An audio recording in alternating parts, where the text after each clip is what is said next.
Ok, pessoal, Thiago falando. Se você chegou até aqui, você sabe calcular gradientes, sabe calcular rotacionais. É, Se você chegou até aqui, muito provavelmente você se lembra vagamente que forças realizam trabalho na física. Apesar desse ser uma série de vídeos de cálculo, a minha motivação vai ser física. E se você não lembra dessa motivação do trabalho de uma força, e eu já vou botar aqui que esse é o tema do vídeo, vamos lá.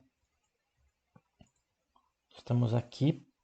Perfeito. Se você se lembra bem, o caso é que a gente tem um objeto se deslocando, ok? E a gente tem uma força sendo aplicada, ok? Então a gente tem uma força e a gente tem um deslocamento, ok? E lembra que o trabalho tal vai ser igual a força vezes o deslocamento vezes o cosseno do ângulo entre eles, ok? Θ é esse ângulo aqui. Pessoal, quando a gente fala de álgebra vetorial, a gente pode dizer que simplesmente tal é o produto interno entre o vetor força e o vetor deslocamento, ok?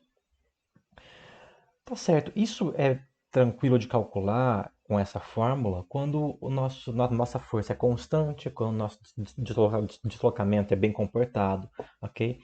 O que eu queria trabalhar agora neste vídeo é esse caso seguinte. Eu vou ter um campo de força, que vai ser um campo vetorial, que eu não sei a natureza dele, e ele vai ser f de xy, ok? E aqui eu estou em x, y. E eu vou fazer um caminho arbitrário. Arbitrário, porém, que eu vou poder parametrizar, porque senão eu não resolvo também o meu problema, tá certo? Mas é um caminho arbitrário aí no meio desse campo de força. E a minha pergunta é: como que eu calculo o trabalho que essa força fez nessa minha partícula? Veja que o trabalho depende somente da força e do deslocamento, ok? Bem, vamos por partes, né? A gente tem então que bom, é claro que nossa técnica usual vai ser: eu vou considerar um pedacinho bem pequenininho dessa curva e vou assumir que aqui, nesse pedacinho bem pequenininho, eu tenho uma força constante, tá? Então vamos lá. Na minha curva, ela vai de A até B, do ponto A ao ponto B, ou enfim.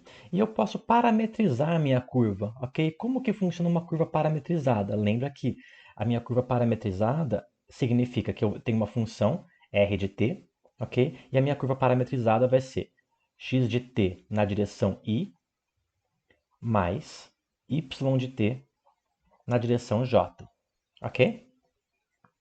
A gente sabe também que se eu estou nesse pontinho aqui, eu consigo calcular a direção para onde está a- o meu deslocamento, que é exatamente o vetor tangente de RT, ok? Então a gente tem que o vetor tangente de RT sempre pode ser calculado por dx. Opa, aqui é derivada mesmo, peraí. D de x de t dt na direção y mais dy de t dt na direção j, ok?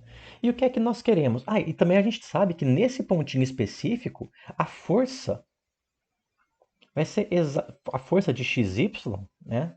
Pode ser calculada por f de x de t, yt, ok? Que é a mesma coisa que você falar que é f de r de t, ok?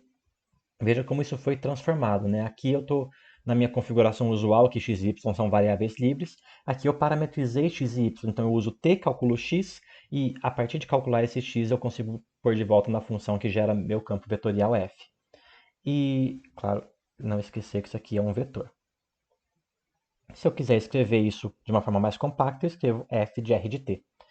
Então, o que eu preciso? Essencialmente, eu preciso somar todos esses elementos aqui, ok? Todos esses pequeniníssimos elementos, E vamos lá, o trabalho, né, nesse pontinho específico vai ser igual a f de r de t, produto escalar com o vetor tangente de t, ok? Então, eu tenho o trabalho nesse pontinho específico aqui. E eu quero calcular na minha curva inteira, então eu preciso integrar na minha curva inteira ao longo do tempo, ok? E nós chegamos então na definição de integral de linha, ok? Que é essa metáfora de usar o trabalho de uma força é o que motiva essa integral de linha, ok?